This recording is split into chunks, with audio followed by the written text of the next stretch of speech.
Look at how bad that is. Terrible.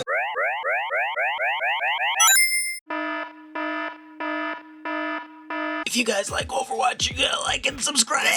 If you guys like Overwatch, make sure you check out the other video that I did. It's of characters that are not reviewed here today. One of them being Genji, which I am going to eventually paint this. I kind of painted some black around there. I'm going to paint this thing silver. I'm just really lazy, so I'm not going to do that anytime soon, but I will do it at one point. Character number 1.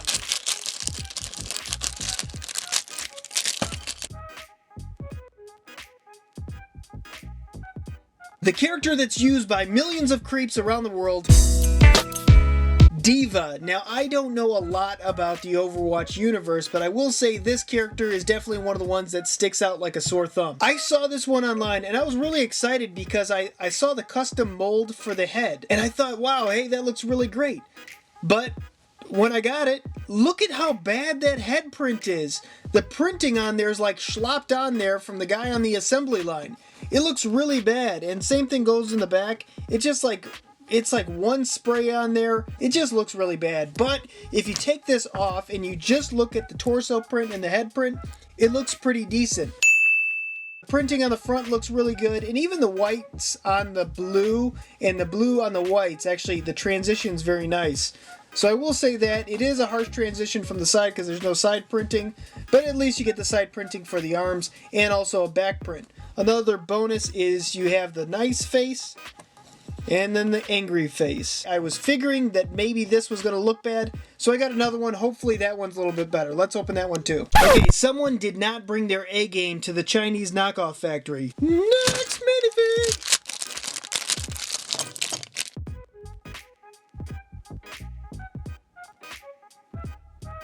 Okay, well, I'm actually kind of shocked in how good this actually looks. So the hood that's included here on the top is painted pretty nicely, so it's kind of surprising that it actually looks that nice, and the color matches the actual torso and the rest of the printing throughout the legs. So with the exception of there's a little bit of smudge on the mouth, but if you take that out of the consideration, it actually looks pretty decent. No back head print, but you also are included with this hair print, which does look pretty close to the actual character. I mean, just decent overall printing. Great transition down here. Looks really good. Decent looking weapon. I don't know, it doesn't look exact, but it's decent enough looking. And some decent printing on the back. I think I might be able to say decent at least one more time. Decent. Minifig number 3.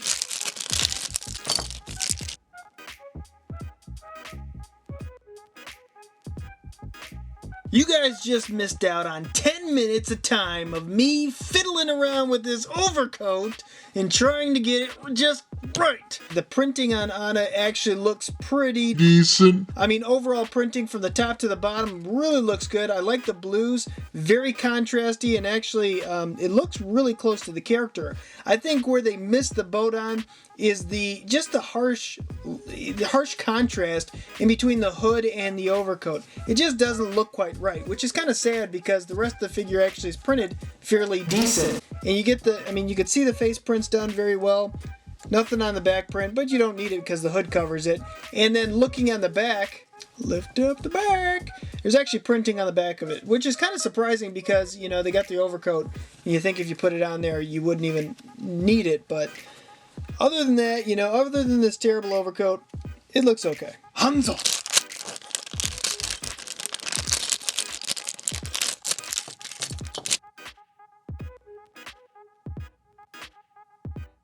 If you guys know who came up with these original designs, let me know in the comments because I'd love to give them a shout out. With this character, I have to say, I mean, the printing on it is done very well, and there's so much intricate detail within here, it's hard to kind of capture it all or go over it all on camera. I mean, just a lot happening in the front torso right here. What's really impressive is like the tattoo on his arm. There's just tons of little details within there. I think it looks really good. Even printing on the back, even though it's covered up by the quiver in back here.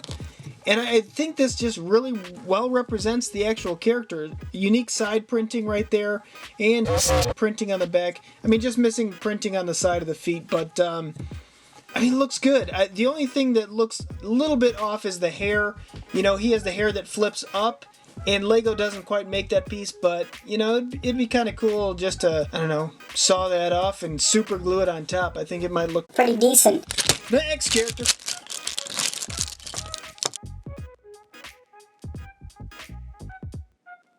This is Junkrat, and the actual printing on this character, again, kind of like Hanzo, it looks really good.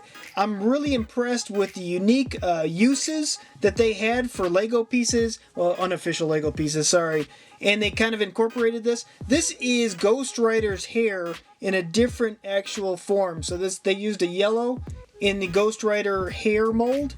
So, and I think it really fits the character. I would have liked to see some like little red tips and some smoking tips on the end, but other than that, it looks pretty good. The face is a little bit off. I mean, I think it should be a little bit smudgier and maybe some shade in there, but it looks close enough. This front torso really nails it. Great printing on the side. Unique printing on each side, by the way. The gun's close enough, it's believable. The part that I really would have liked to have seen is an incorporation of a peg leg. And I might even have something that I could try and maneuver around to get that in there. But I think that really would have nailed the character and made it spot on. But, I mean, definitely a good try and a good attempt. Time for a few shoutouts. Freddy Fazbear, Springtrap the Builder, and Michael Rodriguez. Here's a huge thumbs up that goes out to you guys. Thank you so much for watching Toy Gander. And now, guys, we're going to do something a little bit different. I'm going to take questions from you guys, the subscribers. Anybody that wants to ask me any question, you just put it in the comments below, and I'm going to try and get to and answer as many as I can in an upcoming video. Alright guys, that's what we have for today, and until next time, you can help us take a gander. Wait, before you click away, why don't you click one of these other Toy Gander videos? If you like this one, you're definitely going to like these. And don't forget to subscribe because I upload twice a week, one on Wednesday, one on Saturdays, and you don't want to miss out on what I upload next.